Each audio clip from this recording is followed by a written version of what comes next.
Thank you so much for checking out our podcast. You're watching the extended cut video version of the podcast. We still edit down the audio, but we wanted to provide a video version. We've been doing this for several months now, and the video versions are as much as 45 minutes longer than the audio versions. A lot of uncut banter between me and Calvin to start and end the episodes.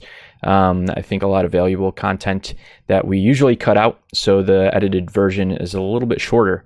But yeah, so thanks so much for checking out the show.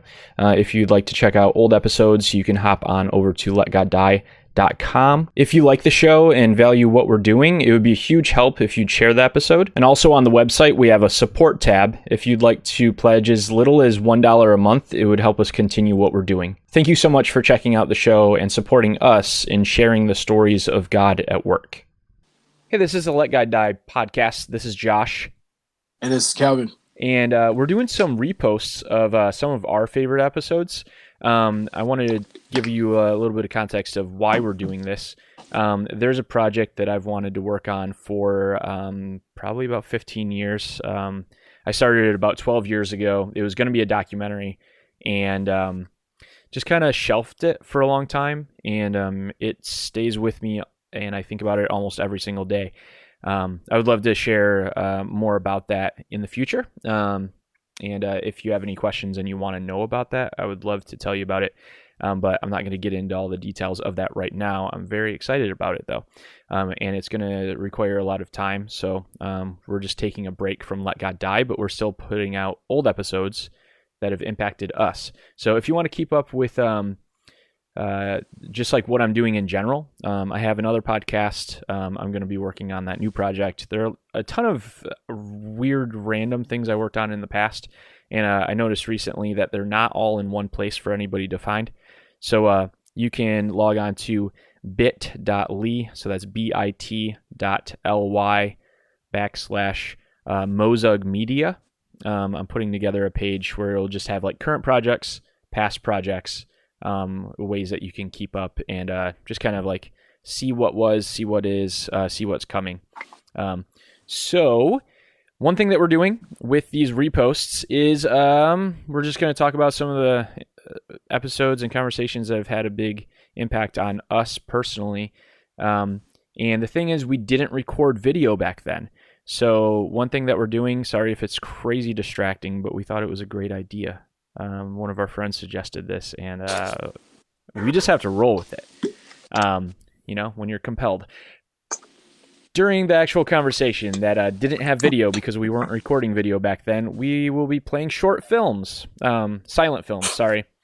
We'll be playing silent films that we find from archive.org. Most of these films, if not all of them, as far as I understand, all of them are in the public domain, meaning that they are not really good enough for anyone to own the rights to. So, yeah, they'll just be played over the interviews. This first repost is going to feature the one and only Buffalo Rider. If you know the video series Guy on a Buffalo, I'm sorry, it's probably going to be a crazy distraction, but Buffalo Rider will be played in the foreground. And yes. Kelvin, what episode are we featuring for this repost? For this repost, we are going to do the episode featuring Joel Kime. Okay, and that's episode 74 if you want to go back and listen to it in its entirety. We're just kind of shave off like the intro and the outro and just focus on the talk with Joel with this repost. But yeah, so Kelvin, how has that episode stayed with you? And I guess how has it had an lasting impact on you? Is the story itself, if you guys haven't heard it, like I would urge you to listen to it because it will challenge to your inner core what you believe about what's forgivable and what isn't. And for me, it made those lines very clear from being in a place of feeling as if there are certain things that are just so dark that they're just like not redeemable. Yeah. But to see even beauty come out of what was literally a complete and utter tragedy that like multiple lives were affected by, and to see the level of grace and the level of forgiveness and the level of openness for reconciliation, like really, really broke me. Um, like to be a person who for a long time in his life have struggled with forgiving people and like what that even looks like when you want to actually forgive someone. This story of this Amish family who forgave Joel for the unfortunate vehicular homicide that killed their daughter, and welcoming him into their community, wanting to do life with him, wanting to get to know him being terrified the whole time of like being at the mercy of these people, not knowing if their intentions were like bad or anything, but being totally afraid to step into that, and like how his parents came alongside him and wanted to see reconciliation happen, and the husband himself, like who literally just married his wife, like I believe days ago, never got that happily ever after that many of us feel as if we're promised once we decide to commit ourselves to someone. And coming from his perspective, the husband's perspective, if that were my wife, and you know, I'm planning and dreaming our lives together and our futures together and hoping and planning for kids and all those things, to in one moment have that taken away, like my heart broke for the guy, like sincerely broke, and I couldn't imagine what it would be like for me in that situation. But seeing how he handled all of it in the whole process, no matter like literally how messed up the whole thing was, like he was determined to like let Joel know that Joel didn't have to carry what happened the rest of his life. And that level of grace is honestly what I believe is the level of grace that will not only invite a person in to want to change. It's not the type of grace that will enable the person to stay the same, but it's the type of grace want to be more aware of who they are. So yeah, man.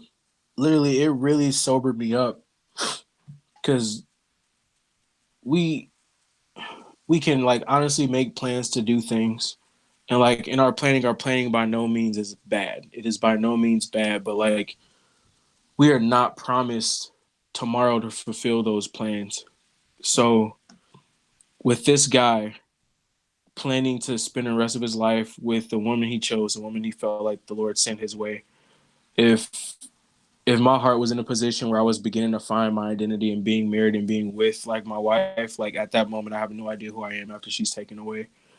So I couldn't imagine like where his mind was, or the things that he could have thought about, or the places that his mind could have went after, seeing his wife literally like die in his arms. Like, Mm-hmm. but in light and in spite of all of that, still reaching his hand out to Joel and like wanting to purposely get to know him, to invite him over to their house, um, to invite him to the funeral. Like, dude, like when this story, when I first heard it, when Joel was saying it, it's like unheard of. Like in our culture today, no one does that.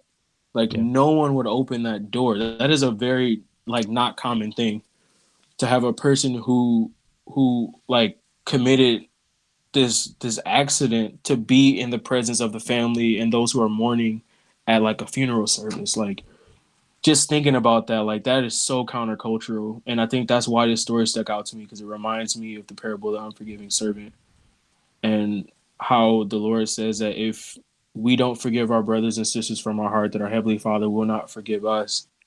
Yeah, it was cool because we've had a lot of stories from people like being on the side of like needing to extend forgiveness, but this was one of a few that have been from the offender's, point of view, which I don't know, I think is really refreshing because I think we can all identify with needing to extend forgiveness, or even like I don't know, being deeply hurt and struggling with like how in the world could I possibly forgive.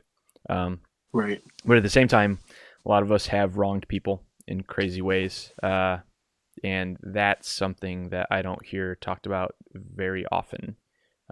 So yeah, in that way, I Mm-hmm. love Joel's talk about just what it means to repent. And I know he brings up being faced with the results of his choices, and that is not an easy thing. But in the No. long run, like that's part of the heart of true forgiveness, is like recognizing like the thing that I chose to do has devastating consequences, and not in a way to beat yourself up over it, but more so in a way of like as a reminder of this is what my ultimate like selfishness can lead to, being like a sobering reminder of that. But yeah, so Yeah. we're gonna we're gonna show Buffalo Rider along with Joel's talk, episode 74. And yeah, again, if you want to keep up with future projects, current projects, past projects, bit.ly/Mozug Media, and we'll be back next time with another repost. Just to give a little background about how I heard of Joel in the first place, I was listening to an audiobook that I believe was recorded and written about 10 years ago or so. Yeah. But in the audiobook, it was talking about like the Amish community and their response to the shooting back in, I think it was 2006. Was that shooting actually in your general area? Yes, very close. Only about 20 minutes away. Oh, yeah, okay. And in that story, the author was really exploring, like, are there other instances of Amish communities, like, reaching out in grace in situations? And the author told, it was just a little excerpt, maybe 4 minutes, of a story about a guy named Joel, just on a whim, decided to look him up and see if I could track him down. Yeah, I was really surprised, for one, to find you, and for two, to hear back from you. So thanks for, I don't know, giving a shot on some random person that you don't know. So yeah, I was just like really moved by that story, and wanted to sit down and talk with you. So if you don't mind, like, I don't know if this is a thing that you get asked a lot, but like sharing your story Sure. with that. Sure. I guess to back up a little bit before the actual accident, I'm super blessed to have grown up in the family that I've grown up in. My dad was a professor at Lancaster Bible College for 40 years. We just have a long family history there, even beyond my dad. My grandfather was also a professor there. And so I grew up in a really, really wonderful, godly heritage where from early on, I don't remember anything but that, and very, very thankful for that. My parents are just awesome. In some ways, when you asked me to do a podcast with you, I thought my parents might actually be the better ones to interview, because hearing their perspective is pretty wild. And maybe some of that is because I'm the parent now. I have a 19-year-old and an 18-year-old, and also two younger children. And I'm seeing things from the parental perspective. And as you hear the story, maybe you'll see a little bit of what I mean. Imagine being parents having to go through that. But the reason why I bring that up is because my mom and dad just handled this awful, awful situation that they were handed with grace, with wisdom, with self-control. And much of what happened in the story is because of them and how they chose to lead our family through it. My role is more of the instigator of bad things and the recipient of a lot of grace. Mm-hmm.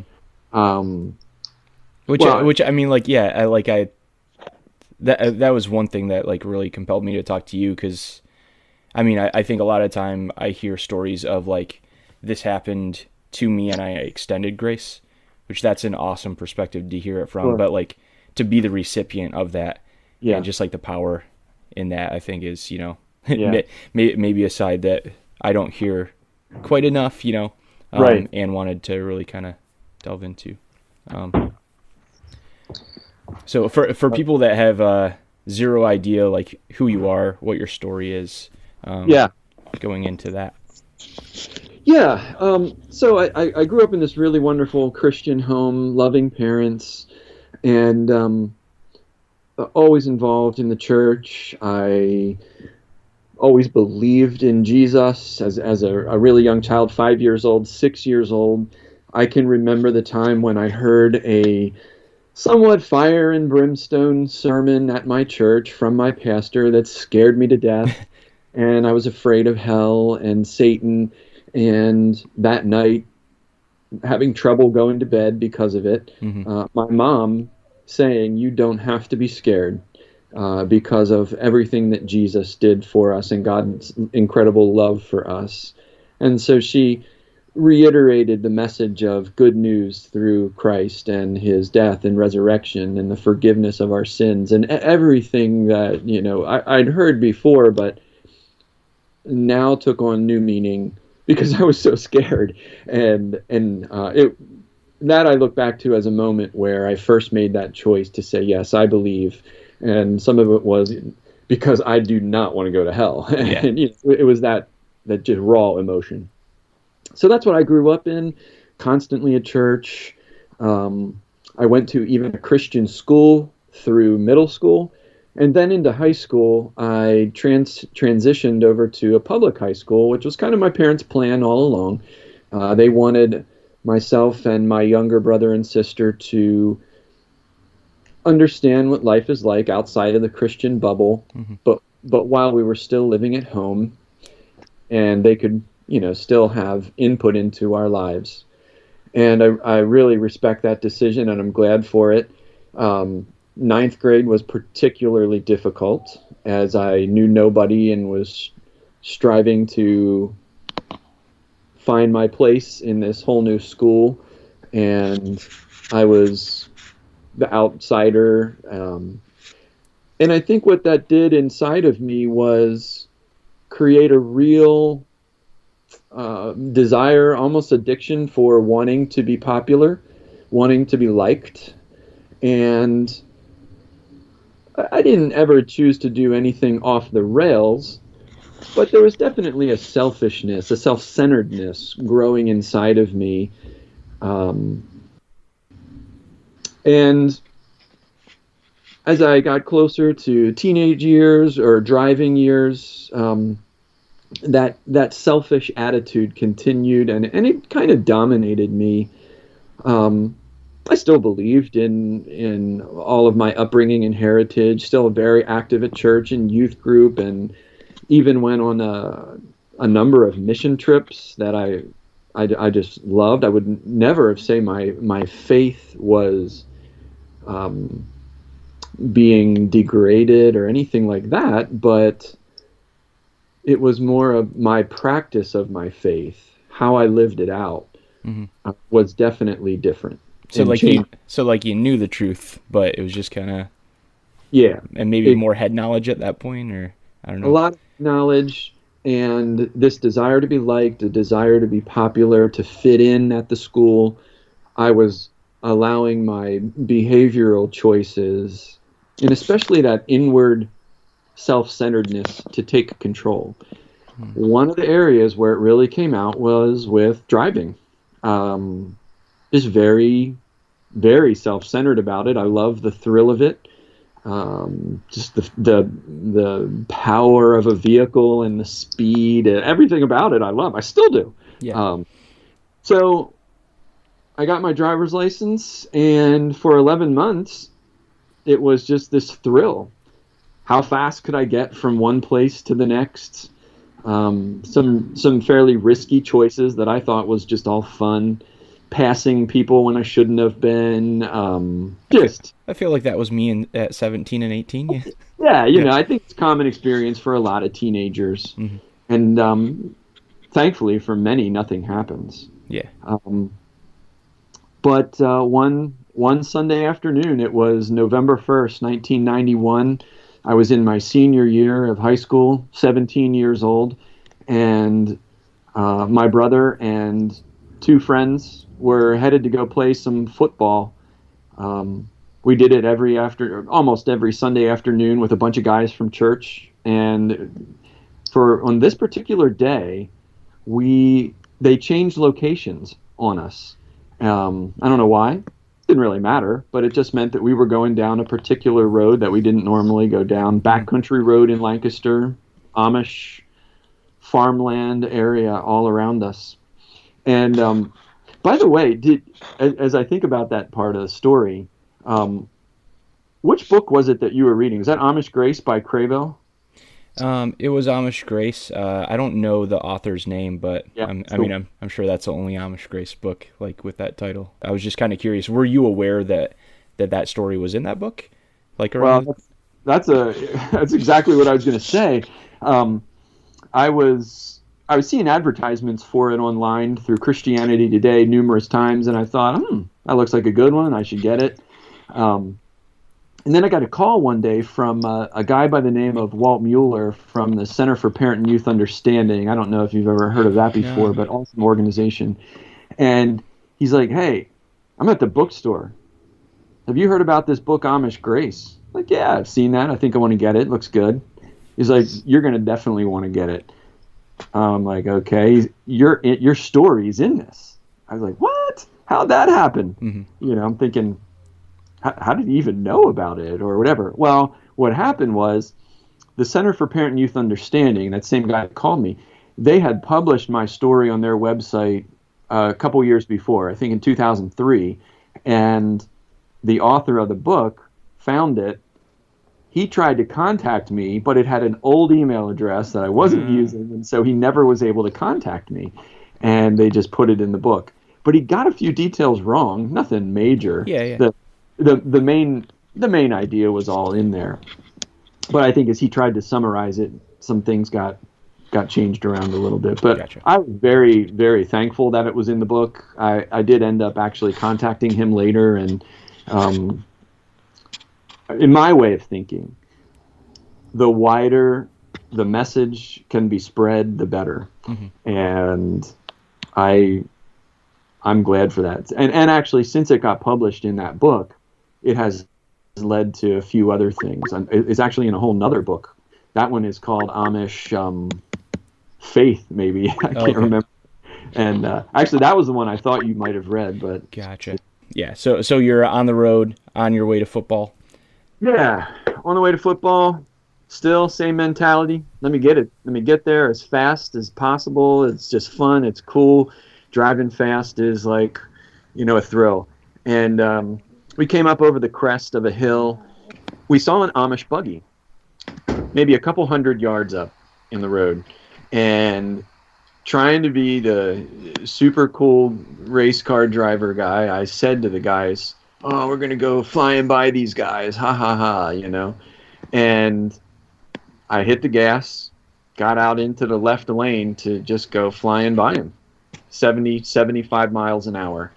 And my friend in the passenger's seat had not put his seatbelt on, so he goes to latch his belt.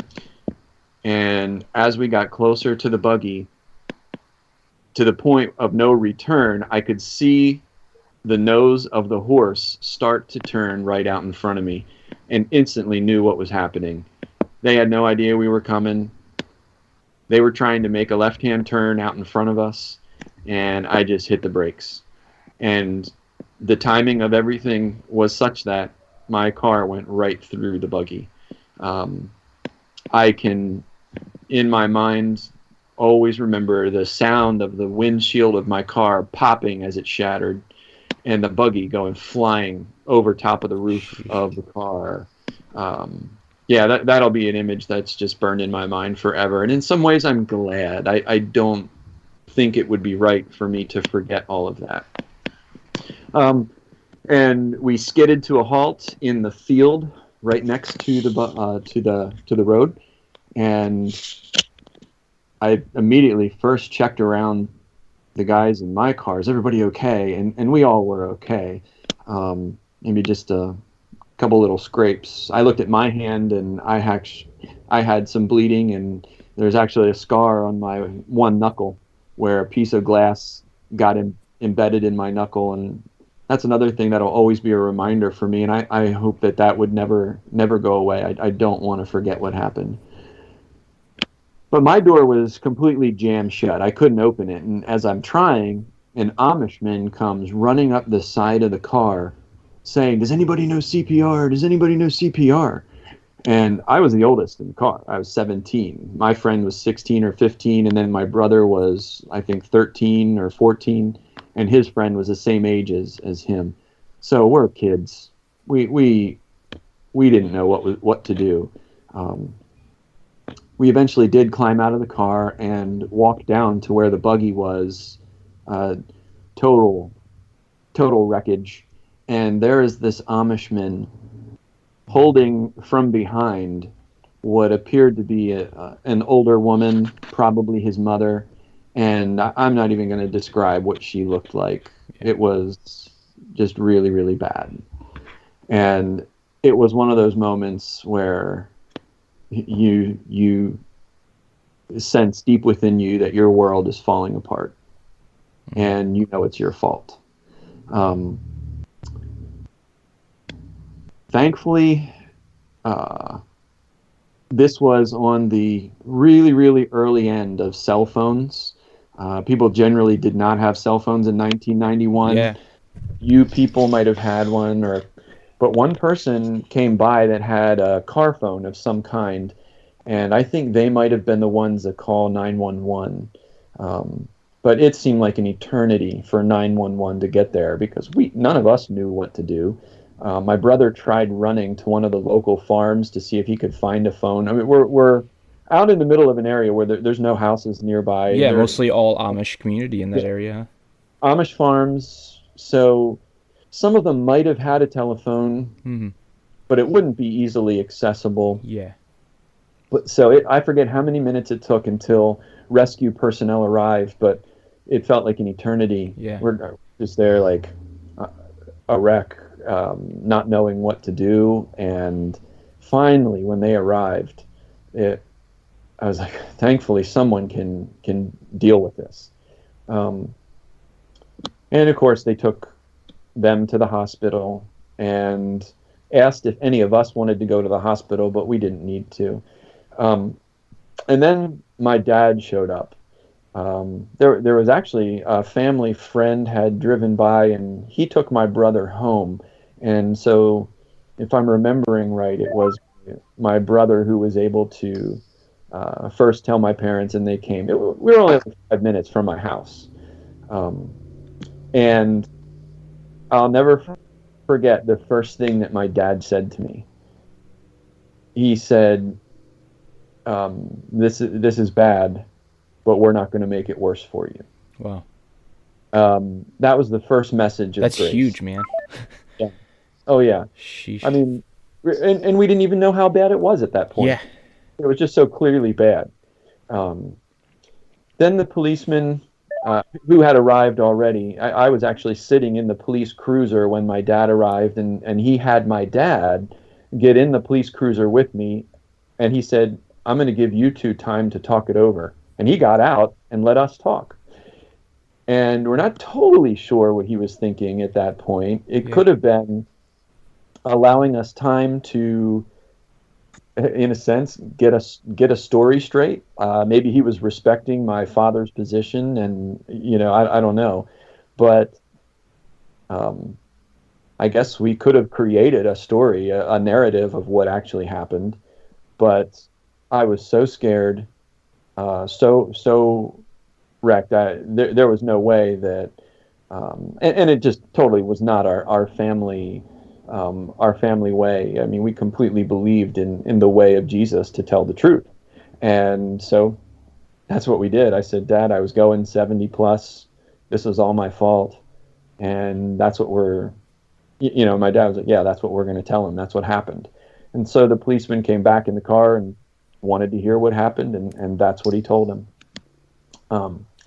And he said that, a situation like this, could result in a teenager or a juvenile. I was still a juvenile, being taken to the juvenile detention center, but because it was pretty clear that mine was a stable family situation, that wasn't going to happen.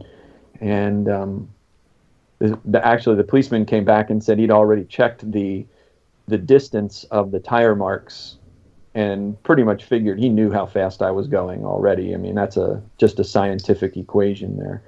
So he let us go. I went home, met my mom in the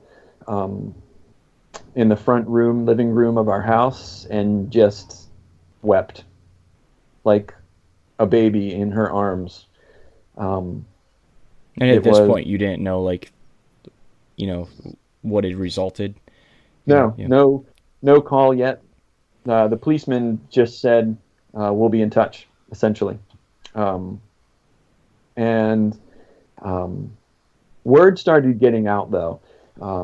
People knew we didn't show up for football, and other words started getting out as my parents started contacting people. And people started showing up at my house. Friends, some of the football guys, friends from church, friends from school. It was kind of a surreal situation because my church community and my school community were two separate communities, and so therefore they rarely interacted with each other. But on this night, they all came together. They prayed with me. It was an amazing time of support from them. But then at some point later in the evening, we got the call from the police officer saying that he had talked with the people at the hospital. She was so bad, the lady was so bad off that she was on life support. And the Amish do not believe in life support, and so they removed it, and she died.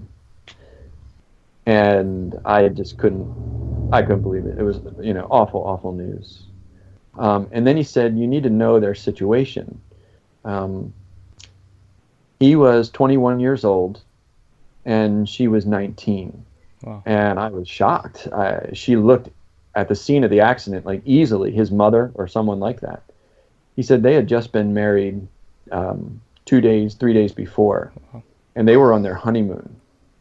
The Amish do honeymoons very differently than we do. They basically take a couple weeks and go family to family to visit and stay with family members a night or two or something like that. November is Amish marrying season, so almost every Tuesday and Thursday in the month of November, there's Amish getting married all over the place. It's kind of just a traditional big deal. So here we are, right at the beginning of Amish wedding season, and this newlywed couple just had the most awful tragedy happen in their lives, and it was my fault. I've never experienced and before that and never since something so devastating. And it was all my fault. And I mean, I hardly even know how to describe the feelings of guilt and fear and sorrow and regret. It just, it's just awful. Definitely helped having all those people there at my house and parents being gracious and so on. But that night was, as you can imagine, super hard to sleep. Just bad. So the next day was Monday, and back to school. But my parents said that they weren't going to make me go to school. Mm-hmm. And one of my close friends from school, his parents also said that they weren't going to make him go to school, and they thought it might be helpful if he and I could just hang out. And I was really thankful for that. That was so awesome. So we hung out, tried to cheer up, watching like Monty Python videos and stuff. Mm-hmm. And I was over at his house, and my parents called, and they said, we found out where the viewing is, and we're going. Wow. And I was like, oh, no.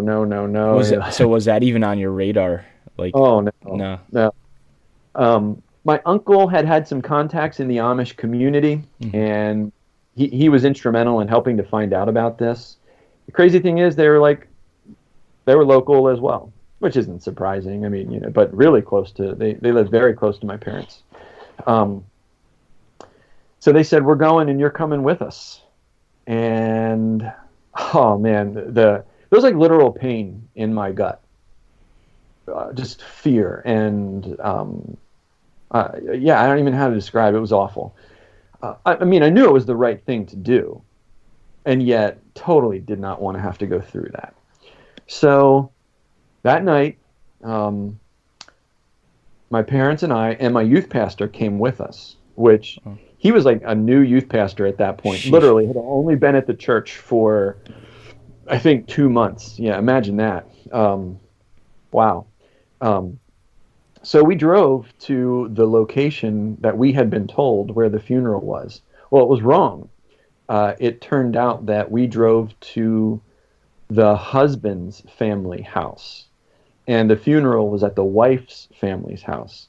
We get there, and there's nobody there, and this one Amishman comes out, and he is the husband's dad, so the father-in-law of the girl who died, and he needs a ride to the viewing. And my parents are like, well, we can take you. And I'm like, oh my gosh, this is crazy. And yet it was another sign of grace, because he immediately said, something like, we forgive you. And it was incredible. I mean, here we are in the car with the father-in-law of this girl who just got killed, talking about it. And I mean, mostly my parents are doing the talking, but just a surreal, crazy experience. So then we drive over to where the funeral is. And like I said, this thing was on the front page in the newspaper the next day. Big deal in the Amish community. There are Amish horse and buggies all over the place at this farm. And I just had these visions in my head of Amish people rushing out of the house in anger, even with weapons to come and get me, which is totally inconsistent with Amish theology. But I mean, all things considered, like I totally, yeah, it totally makes sense that your head would be there. Like, oh yeah, it just, my emotion had totally taken over, and I'm scared. But we get out, we go up to the front door, and they had known we were coming through the grapevine. And the parents of the girl who died met us at the door and immediately said, we forgive you. We know it was God's time for her. We forgive you. And I was blown away. Immediately, these waves of grace and forgiveness just start to flow over you, and I hardly even know what to say other than I'm so sorry. I'm so sorry. I'm a 17-year-old kid, and it was unbelievable. And they hugged us, and then they said, we'd like to have you and your family over for dinner. And I'm like, what are you talking about? Like, inwardly, I'm like, this is insane, and yet so amazing. And then they let us into the room where her name was Sarah, the girl who passed away. She was in a casket, open casket, and her husband, Aaron, was standing right there. And she was beautiful. I couldn't believe it. The difference. They had obviously cleaned her body and so on, and it was one of those moments of just, I don't even know how to describe how awful I felt. And he too said, I forgive you. And I just remember like stuttering out some words of, well, what can I ever do or say to say that I'm sorry? And we hugged. Our whole visit there that night, again, it wasn't too long, and we left. But those feelings of true forgiveness were there. They, in that moment, started a process of radical healing that is unparalleled, and it was genuine. When I speak about this I often refer to Matthew 18, where Jesus talks about forgiving 70 times 7, and sometimes when a wrong has been done, we talk about what does it mean to forgive. I think just about all the time, it means not just forgiving one time and saying, oh, I forgive you, probably because the feelings of anger and pain and all of that come up. You probably need to forgive over and over and over and over. And I suspect that's a bit of what he's talking about. And I know Peter was referencing, what happens if they keep hurting me and doing this thing over and over? There's that side of it too, and that makes it hard. But in this case, the Amish family chose to forgive us, not just that first day, but over and over, because they did have us over for dinner. It was literally only 2 or 3 weeks later. Wow. And there we were in their house, talking about the differences between our communities and our worldviews in a friendly way. No negativity, no blame, no regret. They've never faked it. There's been a number of times through the years where it's come up, and they've talked about how difficult it's been. But not only did they have us over for dinner, they wrote letters to the judge, because then an official proceedings began, when a crime has been committed, and it was a crime, not just the speeding and not just the accident, but a loss of life. Yeah. But they wrote letters to the judge, asking for my acquittal, asking for all charges to be dropped. I got somewhere in the vicinity of 50 or 75 cards and letters from the Amish community telling me how much they were praying for me, and telling me stories about Sarah, just very joyful, and it was astounding.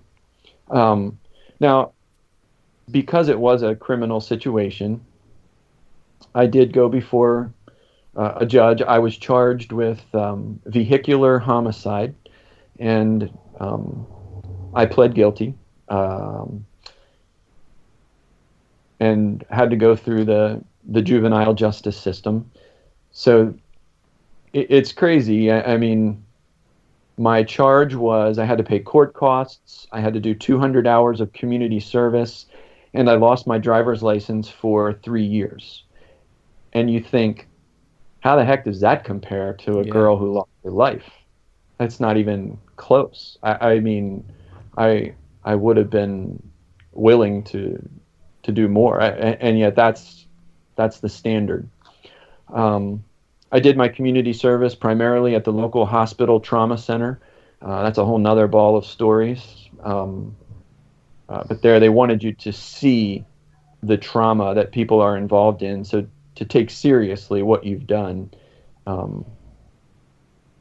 But my family made it a point to stay in contact with the Amish family.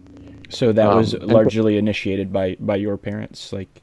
I'd say it was a both and, definitely my parents, but also the Amish family as well. It was a very, very mutual kind of a thing. Every year we have gone to visit them right around the time of the accident. I should say almost every single year.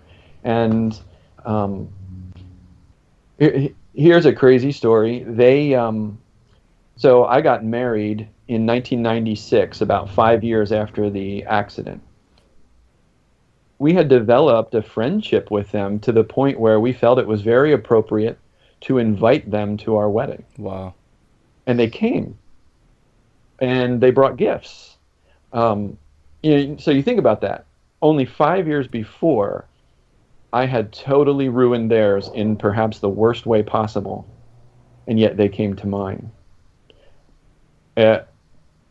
It was just awesome. We went on to a couple years after that to be missionaries in Kingston, Jamaica. They supported us financially.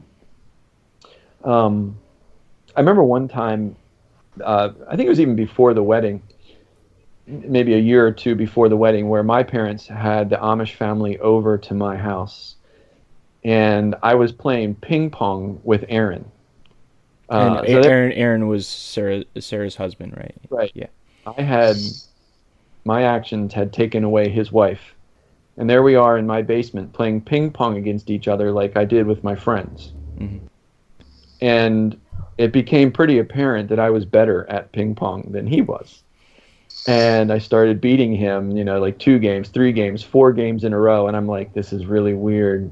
Should I let him win? Like, I don't know. I didn't know what to say. But he wanted to keep playing. There was no emotion about it. It wasn't like a like a tense situation at all. We were just having fun. And I thought forgiveness can do that. Now, it's crazy. I mean, some of it just seems like it shouldn't even be true, or I should have paid a higher price, or I don't know.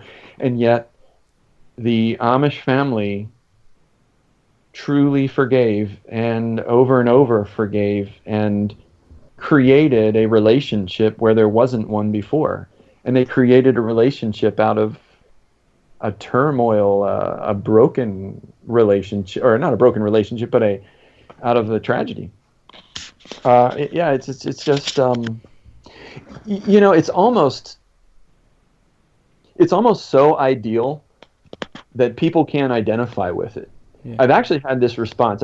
I've had the privilege of speaking about it numerous times, and people will come up to me afterwards and say, "That's so awesome," but that's not what I've experienced. I've experienced brokenness and unforgiveness. And I don't always know what to say to them. Yeah. Because I think that what I experienced was a gift so rare and so beautiful that many people can't identify with it. Sadly, it's very sad that in many of these broken relationships that people tell me about, they yearn for forgiveness, but it doesn't come. And in this situation with the Amish family, it required radical forgiveness on their part and a sense of receptiveness on my family's part.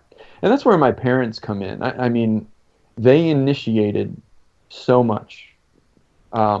We could have distanced ourselves. We could have been fearful of the Amish family response and not communicated with them. And people wouldn't fault that, like that would be a response. It would be like, yeah, that's, It's so natural. I mean, that happens a lot. But my parents said, no, we're not going to do that. We're going to the viewing, and you're coming with us. We're going to that dinner. We're going to invite them over. We're going to do whatever is necessary in order to bring healing. And so it was a response, the way both parties handled it, that led to the healing that took place. And I just feel so bad for the many other people that have a brokenness in their lives, a relational brokenness where there is not forgiveness.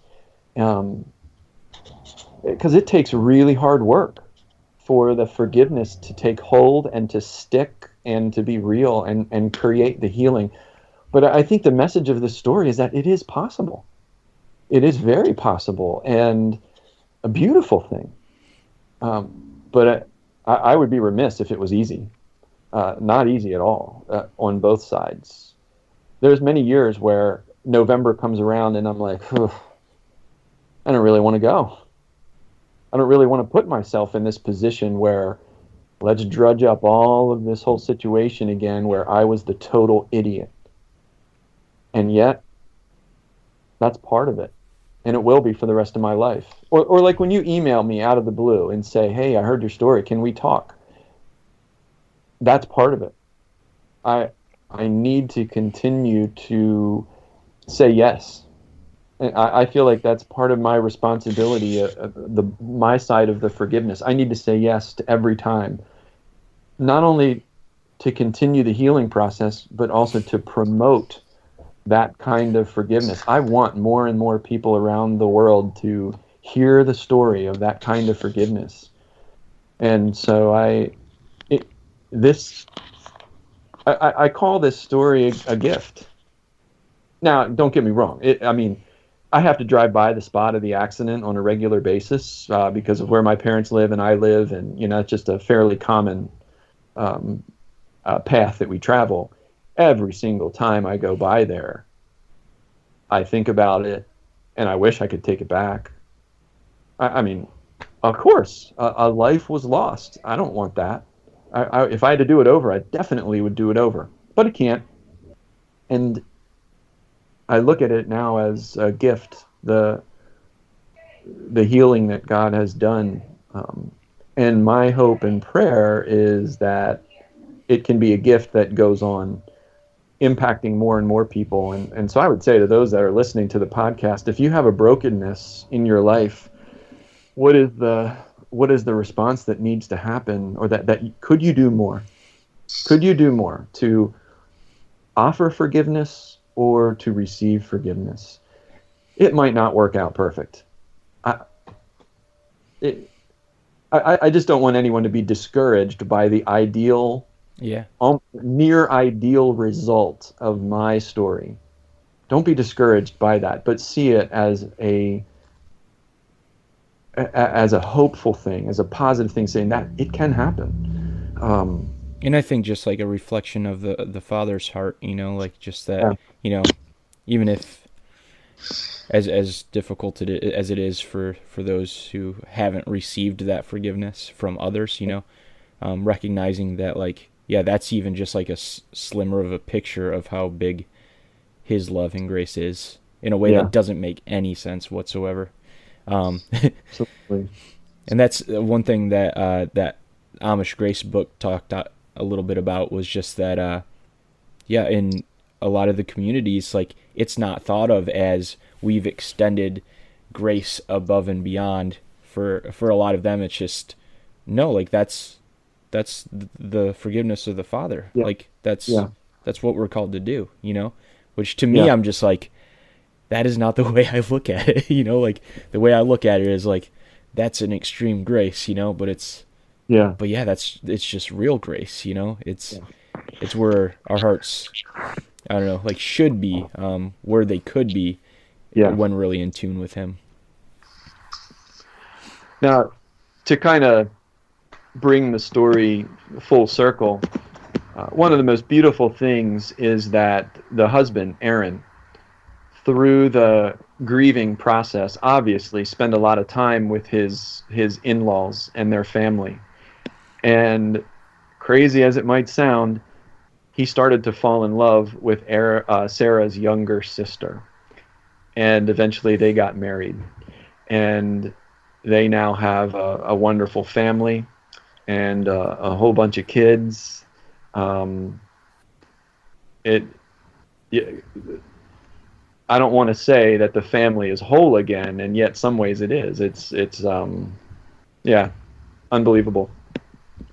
I think I mentioned in the one email too that I got to see Aaron for the first time in years a couple months ago. It didn't work out for the family schedule to meet up with them in November, and so we ended up going over to visit them in January. And Sarah's parents, their names are Melvin and Barbara, they invited Aaron and his family to come over, and they did. And it had been so long since I'd seen them, but it was so good. Just trading stories about life, and he actually has become a pastor, which now I'm also a pastor in the Amish church. It's a little different than the way we would typically think of as a pastor, but still we are kind of like talking shop with one another, and it's just surreal, but really cool. So wild. So I didn't want to like pause your story, but this is Calvin. Hey. So how's it going? Good. How are you? Yeah. Dude, I'm doing well. Josh told me about your story, and I'm like, we have to get this guy. And unfortunately, he was like, yeah, we'll be ready at 10:55. And I was like, cool, I'm going to go eat. I nodded right back off, and I woke up, and it was like 11:20. I'm like, oh, dear God, I'm the worst person. So, unfortunately, I'm so sorry. No worries. Glad to see you. But, man, do you have a testimony. Yeah, I feel like it's in some ways I almost feel ashamed because, like I said before, it's a testimony of all about what God did in spite of my horrible choices. I mean, I'm nobody special. I made a bunch of bad choices that led to an awful tragedy and a girl dying.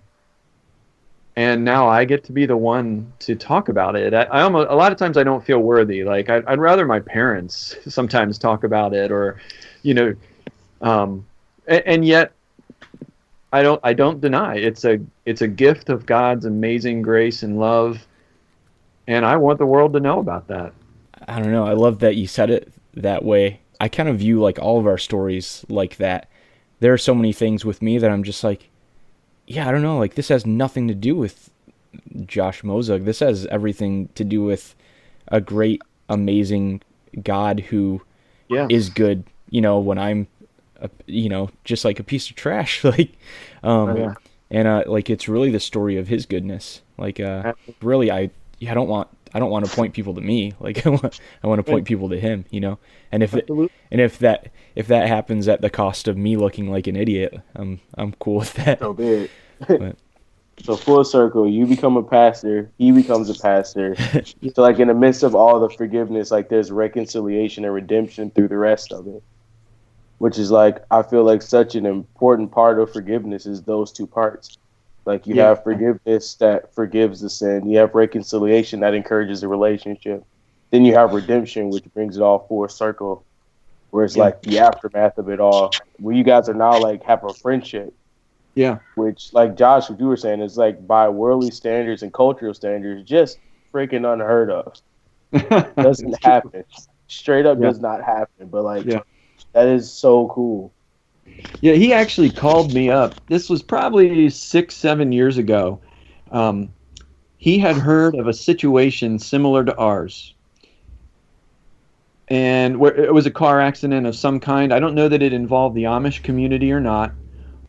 But the family, I guess, that was at fault was really having a hard time emotionally and relationally. And he called me up and he's like, I wonder if you and I could go down there together and just reach out to this guy and minister to him. And I was like, whoa, that's super cool. And so, I called back and said, absolutely, let's work it out. And one thing led to another, and it didn't work out. And I wish I could say that we went and it was awesome, but it didn't work out. We never actually went. But still, just the fact that he thought to call me and said we could do this together. Wow. I mean, it's amazing. That's huge, dude. So I'm guessing this is one of the things that led you to Jesus. Well, how could I put it? Or see His love in a very real, tangible way. Oh yeah. More so the second thing. Like, I because I grew up in such a solid Christian family, I'd always had a relationship with the Lord from early on. But this showed me forgiveness in a whole new, deeper way. And I remember when I got my first speeding ticket after I finally got my license back. And man, I thought, what is wrong with you, idiot? You had that crazy, awful thing happen. How can you ever speed again? And I did.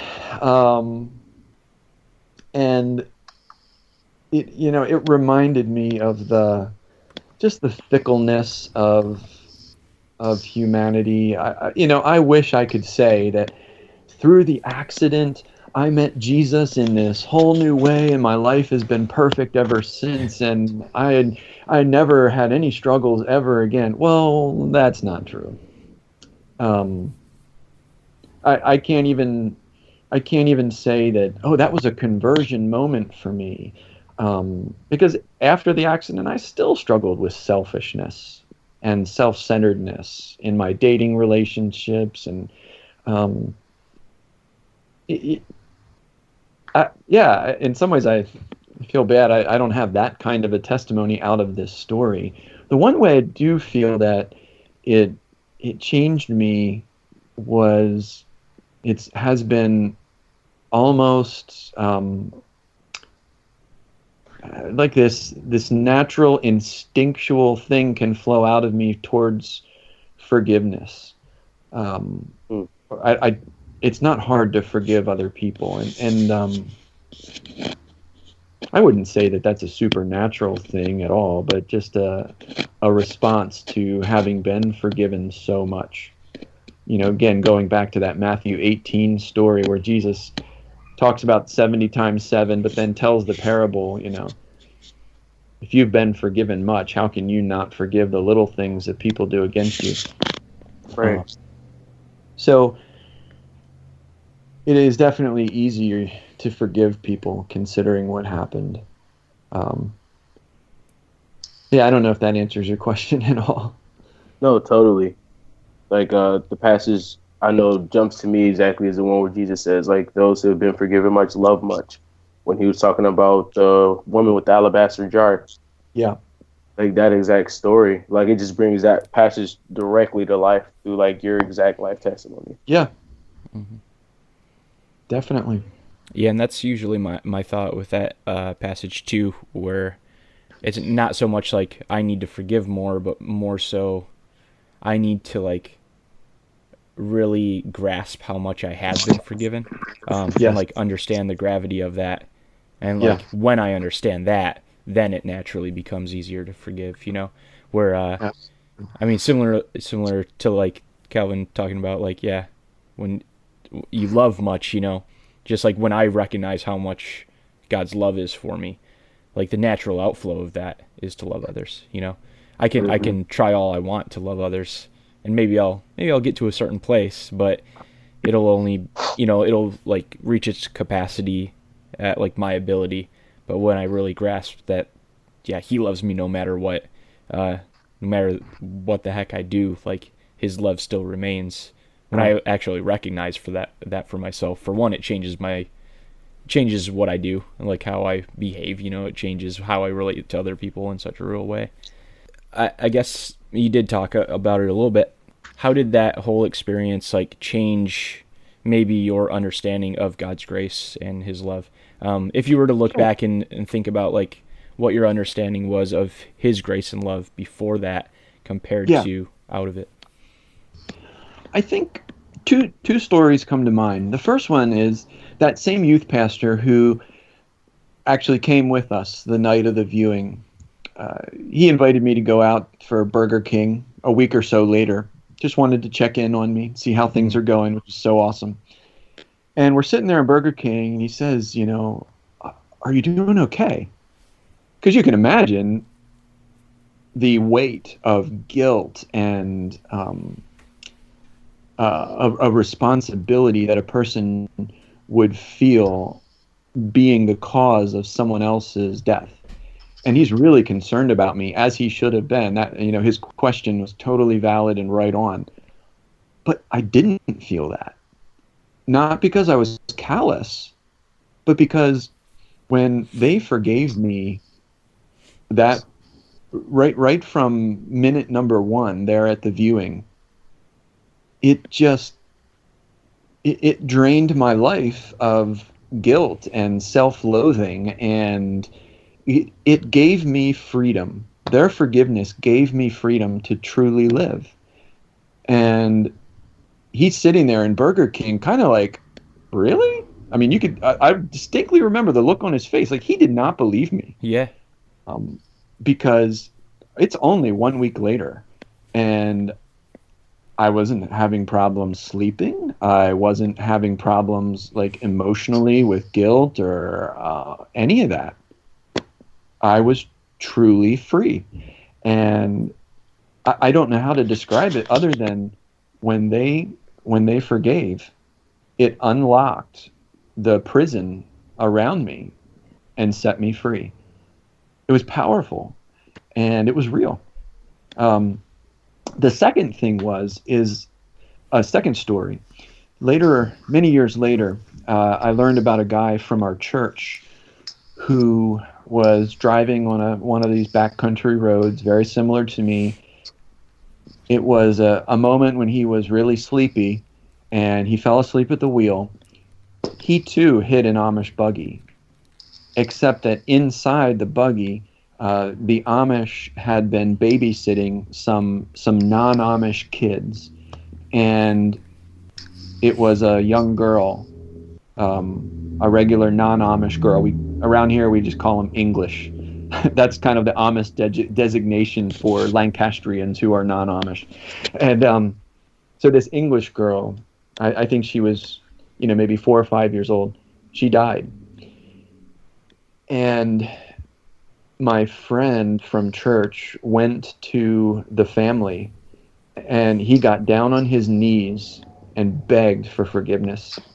The father would not give it.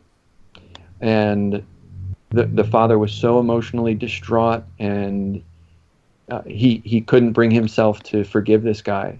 And no matter what my friend would try to do, the father wouldn't respond. The father got so emotionally wrecked by the loss of his daughter's life that he couldn't live hardly anymore. He divorced his wife and eventually committed suicide. Wow. And I think about the difference between the two stories and the gift of forgiveness. I really believe that it's a key to unlock a prison for both the forgiver and the person who needs to be forgiven. And understanding that, that's what God has done for us, and that it's a powerful reminder of the intense love that He has for us. And I again go back to all that Jesus did for us, and through His birth, life, death, resurrection. It's just it's amazing. I'm so thankful. It's huge, man. So many awesome things in there. I think like one of the first things that you said about like that you're thankful that you still have like scars.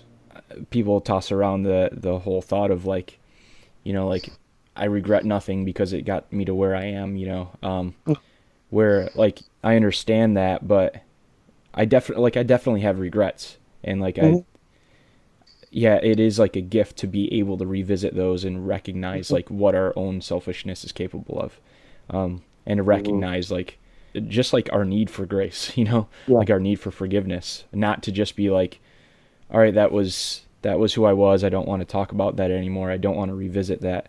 But just like that balance between, it's not beating yourself up over it, but it's recognizing that like, I'm a person who's just as capable of, doing the worst possible thing as I was before. And I'm constantly in need of God's grace and constantly in need of His provision, So we had a guest on a couple weeks ago who that was essentially what we talked about with him was just about like owning our sin, not about saying like, all right, that's not me, but just saying like, that is something that I'm capable of. That's something that I've done, and it's not okay. And it's very good and right to acknowledge it as not okay, and that being part of the process. Definitely. Yeah, because just like you said, Josh, like on the flip side of that, there are people who say like, I have no regrets for like the things that I've done. But until that person receives a hurt from someone else, is those people who have a hard time forgiving and letting go. Yeah. So like at the same time, like you were saying, you have to be consciously aware of the fact that this is an area where, I totally missed the mark on this. This is not okay. This was not me at my best. But like, praise be to God through Jesus Christ that this isn't who I am. And He doesn't see me as this mistake, and this isn't the marker that defines my life. Right. But like I'm free by His grace to walk forward and owning that, and actually, walking forward to reconciliation with this person who either I've hurt or I've hurt me. Absolutely. Well, Joel, we'll get wrapping up, man. Thanks so much for sitting down with us and sharing. You are more than welcome. So you're a pastor now. Where is your church, and like how long have you been pastoring, and what does that look like for you? Yep, it is Faith Church in Lancaster. We're part of a denomination called the Evangelical Congregational Church. We're located to the east of the city of Lancaster, just a couple miles. So I've been there for almost 15 years. Started off as a youth pastor there, and then I've been the senior pastor now for about 8.5. I could probably talk really, really long about the ups and downs of pastoral ministry, but I guess I could wrap it up and say this morning, like I mentioned earlier, this breakfast there that I was at, just a reminder to me, I think we really try hard to call ourselves a church family. We're not a large church, and so we can have that family identity, and trying to understand what it means to be a group of uh, varied and different people who all can be unified under the mission of the kingdom of God. And it has been quite an adventure, but I'm really thankful for that group of people, and don't know what God has in store for us for the future, but I guess if I have anything to say about it, it'll be to continue to pursue Him, and what it means to follow that commission that Jesus gave to make disciples. Nice to actually meet you, man. God bless, dude. You too. Yeah, appreciate it, Thank you Joel. so much. Thanks a ton. All right, we'll talk soon, man. I'll let you know All right. like when we're gonna release the episode too. Cool. Thank you. All right, thanks again, man. Alrighty. Thank you guys. God too. bless, man. Yep. I missed like the first half of this podcast, this whole talk. You have to send me an email of the whole thing before you post it. Yeah, we'll do. Oh, so this is Like I Die podcast. This is Josh. Oh, and this is Calvin. Hey, guys. Yeah, Calvin was a little bit late to the convo. Dude, for one, anyone who's listening, / Calvin, the book Amish Grace, you should definitely check that out. And me and Joel referenced that early on in the conversation a little bit. I was able to listen to the audiobook for free through my local library website, so you might be able to check it out that way. But it's pretty amazing, taken from the perspective of, I actually don't know the author's role, but like it seemed more like journalistic perspective. It wasn't like a guy who is, I don't know, like a Christian with an agenda getting at a certain point. But he explores, like, all right, is this Amish, community's extension of grace in the school shooting, is it an isolated incident? Are there other incidents of Amish communities reaching out in grace and forgiveness in similar ways? Which is how I found Joel. But they also talk about like some of the, I don't know, like some perspectives of the outside world's, perspective of Amish communities. So kind of explores both sides of things, and have a lot of respect for the way the book was constructed and whatnot. This podcast episode is not sponsored by the author of Amish Grace, but I suggest it, man. I definitely think it's worth checking into, and incredibly challenging, just as far as, yeah, like we were talking about, like so many times when I hear stories of this, I'm like, that is an unreal amount of grace, offered right there. But then getting back to, that's really God's heart, to do it in a way that's not just, yeah, I forgive you, whatever, but like, yeah, this is something that is staying with us and is a constant reminder in daily life. But we're not going to beat you up over it. Like we want to show you love. I don't know, blows me away. I think it's cool to see grace in, not like in levels, as I feel like a lot of times culturally we're taught to, but to see it all encompassing as like one cohesive thing, where like the sin itself or like the wrong itself doesn't matter how high or how low it is, but it's forgiven because Jesus said so simply. Yeah. And that's really awesome. I'm actually looking forward to checking that book out. Yeah, hopefully for you guys listening, that challenged you as far as, for one, the power of forgiveness, for the receiver and the giver, and just like what it can do to someone's life to actually, like he said, release someone from the prison of what they've done.